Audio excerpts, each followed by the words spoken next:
Hello, everyone, and welcome to College Week. So glad all of you can join us for this workshop. Let's have courageous conversations. Presented by Christina Arponte from Santa Clara County Office of Education and Denise Williams, the CPO from Silicon Valley Education Foundation. Before getting started, we'd like to know our audience. Please take a brief moment to complete the poll that will pop up on your screen momentarily. Thank you all, and I turn it over to you, Ms. Denise Williams. Hello, everyone. Denise Williams here, Chief Program Officer from Silicon Valley Ed Foundation. So happy to be a part of this wonderful week. So glad that you could join us. And my colleague and friend who is here with me is... Hi, everybody. I'm Dr. Christina Arponte. I'm the Assistant Director of Creative Impact and Public Affairs here at the County Office of Education.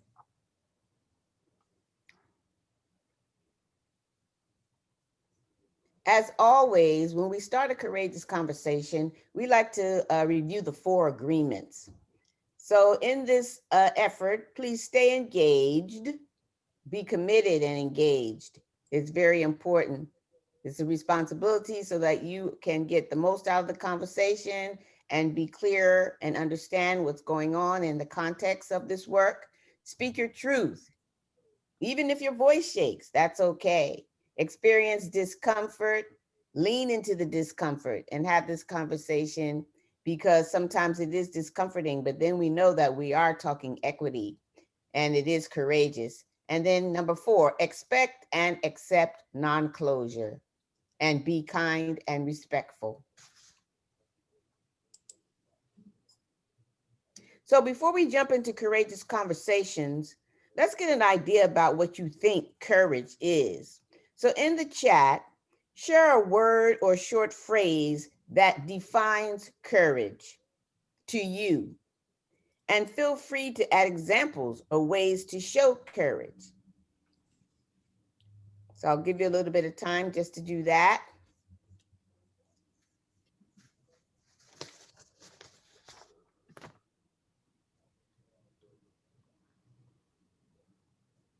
And in the teacher world, we call this wait time. Awesome. Thank you. Thank you, Michelle. Okay, we got from Michelle, stand up for what you believe. And I've also seen communication when it's hard, when it's a hard topic. Not be afraid to admit your mistakes. That's a hard one for a lot of people. That's a good one. Courage is when you maintain faith, even amidst fear and struggle. Stand up for yourself. Step out of your comfort zone to do what is right. All those are very good. Yes, excellent. And I think that based on what we've just shared in the chat, you're going to see a common thread throughout our time together today. So excellent. Super excited. All right, which brings us to this Margaret Wheatley quote. I'm a huge Margaret Wheatley fan. So if you ever attend any other trainings that I do, you're going to see her throughout. But please listen to this quote as we read it aloud. Denise, will you do the honors for us? Absolutely. Human conversation is the most ancient and easiest way to cultivate the conditions for change, personal change, community and organizational change, planetary change. If we can sit together and talk about what's important to us, we begin to come alive. We share what we see, what we feel, and we listen to what others see and feel. So I'm going to have you marinate on that for a second.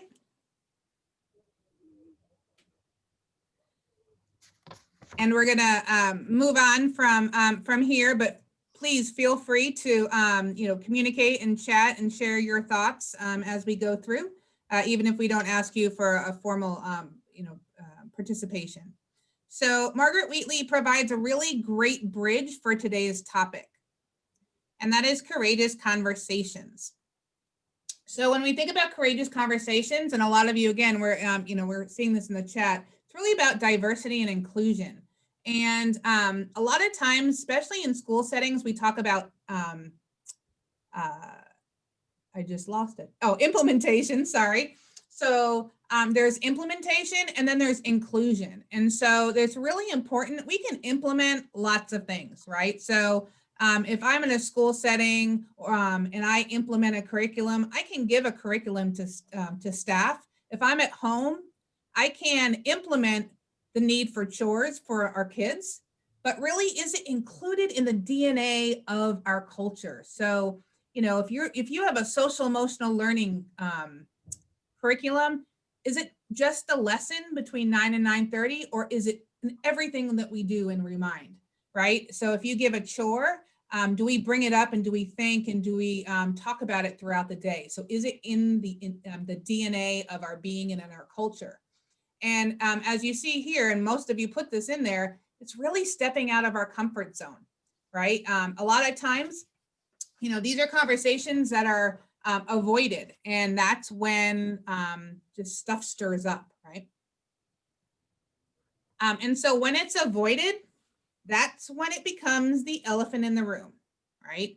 I think many of us have heard of this phrase, right? And yeah, this big guy gets a lot of movement because he's really in everything and everywhere we go, because there are always times where there are difficult conversations. So with the elephant in the room, think about what you feel when you have to engage in one, or like whether you're the initiator or the recipient, right? Because when there's an elephant in the room, oftentimes there is obviously the need for courageous conversation, because many times some people think that there's a lack of progress or engagement, right? Or intentional effort. Sometimes we think, we have different points of view than other people. And then oftentimes there can be an event in our community that really creates emotions that we wish to share and discuss, right? So just think about, how you feel when you have to engage or as you receive a courageous conversation. So I'm just going to pause a second and feel free to share in the chat if you'd like.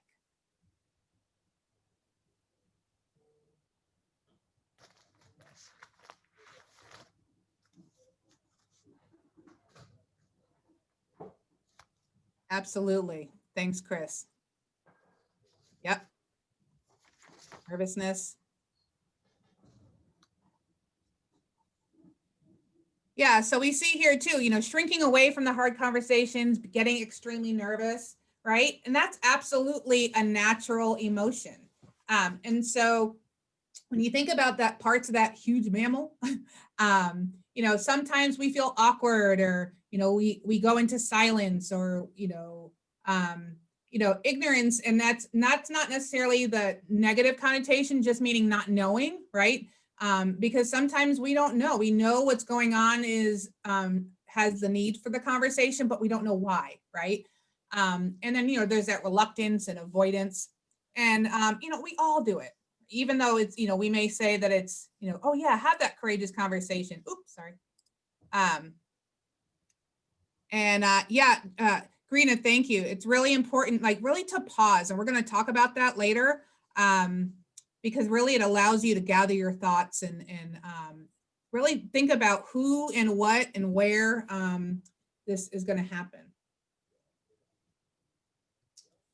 So with the elephant in the room, right, we want to think about really, what type of issues and topics do we need to be prepared for? Some of you are educators, and so we want to think about, what happens when these subjects come up in class, right? And how do we handle it? And how do we prepare our staff for these conversations? And usually, and sometimes this is generalized, but usually there are 3 possible answers. We ignore that elephant in the room, right? Sometimes, especially in a school setting, you may see or hear lectures, even if it's at home, right? And I'm guilty of it with my son, right? We lecture at the student or the youth, right? Or we can facilitate that conversation that includes all students, all youth, or all people, whoever you're addressing. All right, so we are going to watch a short 3-minute video. And I really want you to think about the elephant in the room, right? And so this video is about race, but also, well, and it also can connect to other courageous conversations that aren't about race. So while he has a very important message about someone who sounds like a racist, really thinking about the message that he's portraying. And then Denise is gonna follow up and debrief the video. Mhm. And hopefully, Christina, you let me know if you can hear this. Great, thank you. Race, the final frontier. No matter what channel you watch, no matter what feed you aggregate, it seems like everybody everywhere is talking about race right now. And when everybody everywhere is talking about race, that means sooner or later you're gonna have to tell somebody that they said something that sounded racist. So you need to be ready and have a plan in place for how to approach the inevitable "that sounded racist" conversation. And I'm going to tell you how to do that. The most important thing that you've got to do is remember the difference between the "what they did" conversation and the "what they are" conversation. Those are two totally different conversations, and you need to make sure that you pick the right one. The "what they did" conversation focuses strictly on the person's words and actions and explaining why what they did and what they said was unacceptable. This is also known as the "that thing you said was racist" conversation, and that's the conversation that you want to have. The "what they are" conversation, on the other hand, takes things one step further and uses what they did and what they said to draw conclusions about what kind of person they are. This is also known as the "I think you are a racist" conversation. This is the conversation you don't want to have, because that conversation takes us away from the facts of what they did and the speculation about their motives and intentions, and those are things you can only guess at, you can't ever prove, and that makes it way too easy for them to derail your whole argument. And that is the part that's crucial to understand. When you say "I think he's a racist," that's not a bad move because you might be wrong. That's a bad move because you might be right. Because if that dude really is racist, you want to make sure you hold him accountable and don't let him off easy. And even though intuitively it feels like the hardest way to hit him is just run up on him and say, "I think your ass is racist," when you handle it that way, you're actually letting him off easy, because you're setting up a conversation that's way too simple for him to derail and duck out of. Just think about how this plays out every time a politician or a celebrity gets caught out there. It always starts out as a "what they did" conversation, but as soon as the celebrity and their defenders get on camera, they start doing judo flips and switching it into a "what they are" conversation. "I have known this person for years, and I know for a fact that they are not a racist, and how dare you claim to know what's inside their soul just because they made one little joke about watermelon tap dancing and going back to Africa." And then you try and explain that we don't need to see inside their soul to know that they shouldn't have said all that about the watermelon, and you try to focus on the facts of the situation, but by then it's too late, because the "what they are" conversation is a rhetorical Bermuda Triangle where everything drowns in a sea of empty posturing until somebody just blames it all on hip-hop and we forget the whole thing ever happened. Don't let this happen to you. When somebody picks my pocket, I'm not going to be chasing him down so I can figure out whether he feels like he's a thief deep down in his heart. I'm going to be chasing him down so I can get my wallet back. I don't care what he is, but I need to hold him accountable for what he did. And that's how we need to approach these conversations about race. Treat them like they took your wallet and focus on the part that matters, holding each person accountable for the impact of their words and actions. I don't care what you are. I care about what you did. All right. Okay, So first I want to apologize. I didn't put the closed caption on there. So please accept my apologies for those who would have liked that. Sorry, Denise, I interrupted you. okay, so this right there, I was just going to say, as we try to debrief this briefly, we're going to place a word or phrase in the chat as you process this video, and add a comment if you'd like to. So we'll just take a pause to do that.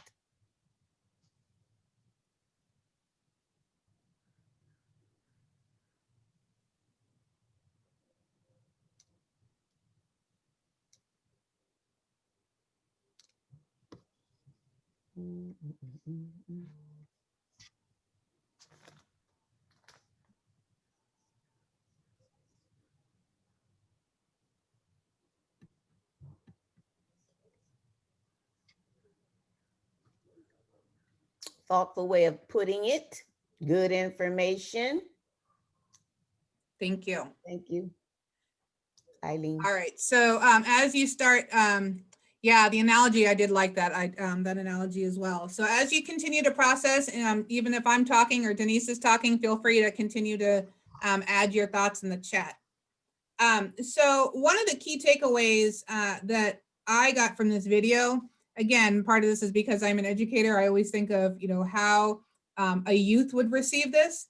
And I taught English, so I think about argumentative writing. But I also think about like the what you did conversation versus the who you are, right? Because that really operationalizes the topic. And when I mean operationalize, I mean you're able to describe what you saw, heard, or like realize that something can be quantified, right? Because it's kind of like facts, or data. You can't argue that, right? So if somebody says, well, I wasn't late, well, I can say, well, actually, per your sign-in sheet, 3 times last week, right? So then I'm operationalizing it because I have something to back it.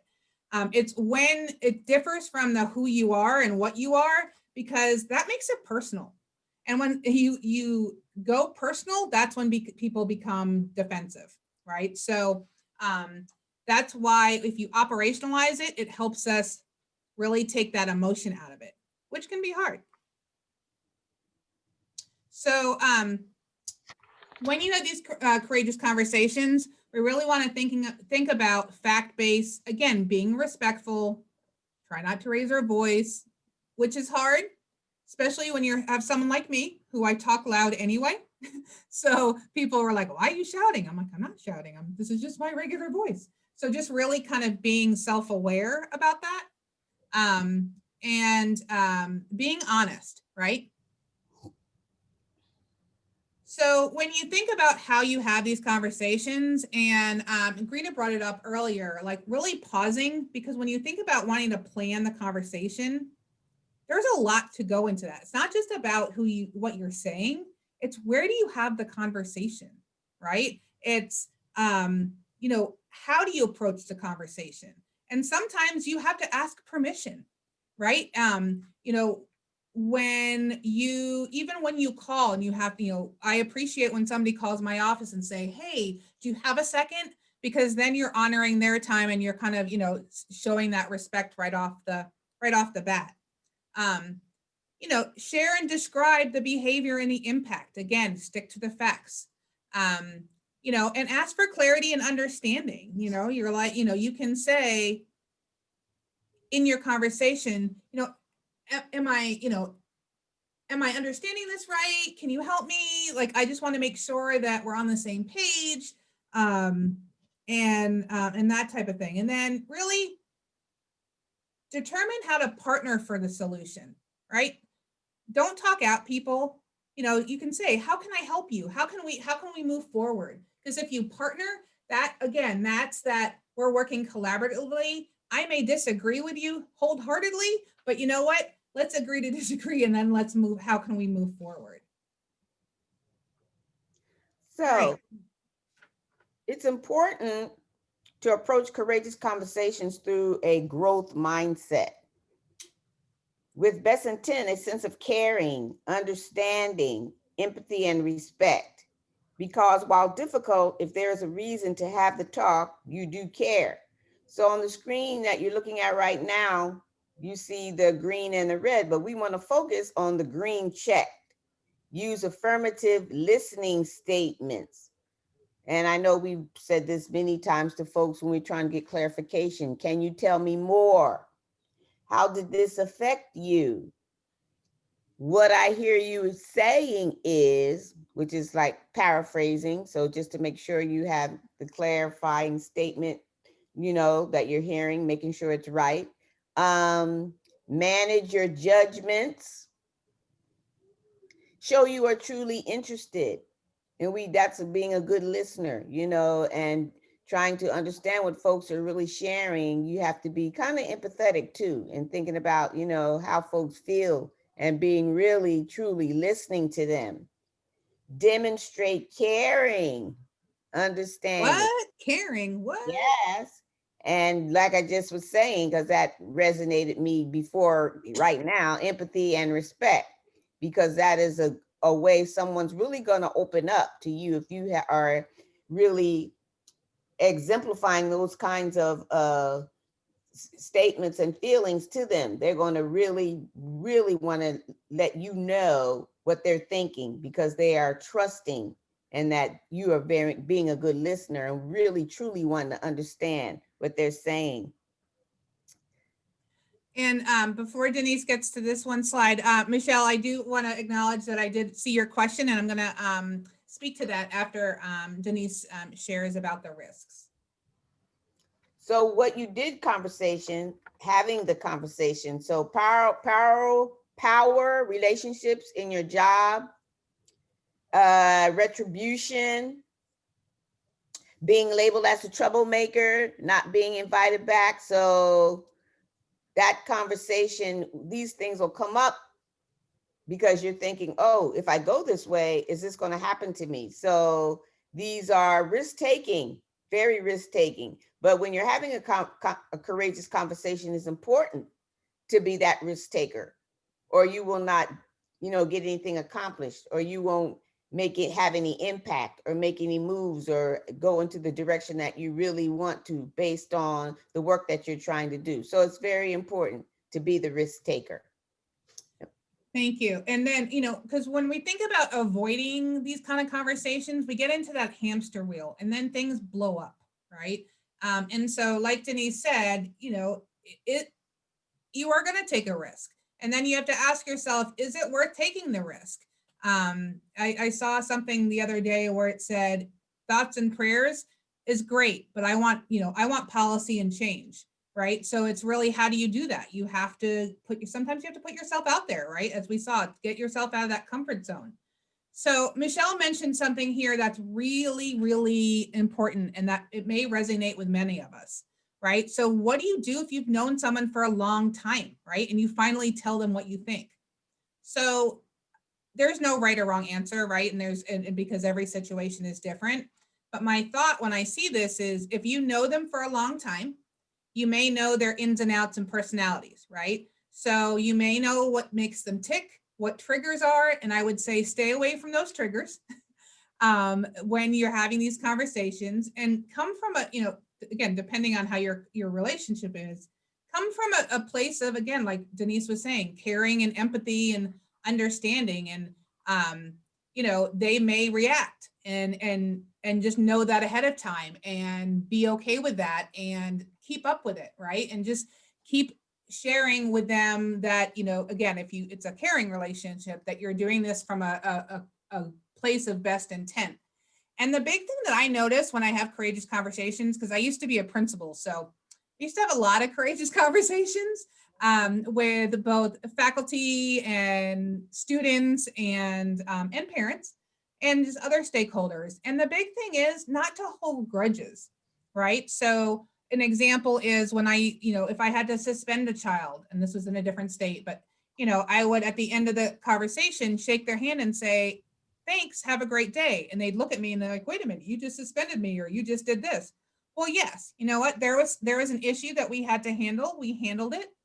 And now we're moving on. And now we are not our mistake, right? So they would just look at me, they're like, you're a crazy redhead. And I said, yes, I am, but you have a great day and we'll see you tomorrow. So again, if you're having these conversations, it's really important not to dwell on that. And when you end the conversation, figure out what your next steps are. So that would be my suggestion. Denise, I don't know if you have any thoughts about that as we wrap up our last couple of minutes.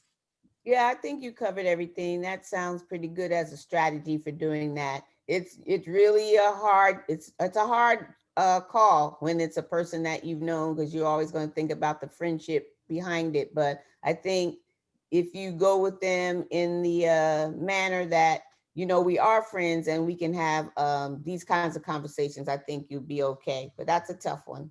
Yeah. But that was good. Mm-hmm. So with courageous conversations, this really could be a several-day workshop, right? And so, of course, we have tons of stuff that we would love to talk to you about. But, Denise, you want to take it from here, these last couple of slides? Oh, yeah. Well, you see that Superman logo there, because as you know, our theme this week is superheroes fight for education. So one of the things about putting these kinds of conversations in during college week is to know that as we move forward and have the conversation, it's all around how we are working with students and making sure we have equitable practices and strategies in place for students. So we have to have these conversations. So do we have time for the scenario? We don't, Okay. but we wanted to share it anyways. All right, so this particular one, as you move forward, you have overheard a rumbling that one of your colleagues, friends, family members is making others uncomfortable because he is continuing to ask their opinions on the fact that, as he says, all lives matter, not just Black lives. They're saying he gets upset if anyone doesn't agree with his perspective. So this is just we're gonna have a little group chat around it, but it's a good like springboard into another conversation, like at another time with other colleagues or back at your job, whatever your role is, so that you can know that these conversations are important and how would you address it. So, you know, planning out the conversation, you know, ask for permission for the conversation and describe the behavior, check for clarity and understanding, and determine how to partner for solutions. So all of those are really important. All right. All right, as we wrap up, as with any kind of change, right, we always want to do a call to action, right, Denise? Yes. So think about one key learning from today and what will you do more of and what will you do less of? How can you bring this information forward? It may also help you trigger, you know, some things that you need to change within yourself and how you are viewing things. How do you come into a courageous conversation or be a part of one? Or what if someone approaches you about something that you have done and you weren't really aware of it? So it's going to help you think about how you should manage your conversation also. So what are you going to do differently when you leave here? Let's put a chat in, maybe if we can. Yeah, and while you're putting that in the chat, Denise and I want to thank you before we hand it over to our college day rock star or superhero, sorry. So again, thank you, Christina, for taking on. And again, as we wrap up, Denise and I want to thank everybody for your engagement. We really appreciate it. We know that this is a hard conversation to have, and there's a lot to go into it. So thank you. Christina? All right, thank you, everyone. Before you leave, we really would appreciate your feedback on this workshop. Please do take a brief moment to complete the poll that just popped up on your screen. Also, I shared a link in the chat to a SurveyMonkey. Please do open it up because it is pertaining directly to this workshop that you just saw today. Once again, we really do value your time and feedback. We'll leave it open for a couple minutes for you to complete these surveys, and it's been a pleasure hosting you today. Thank you so much for joining us. Thanks, everybody. Thank you. Enjoy the week.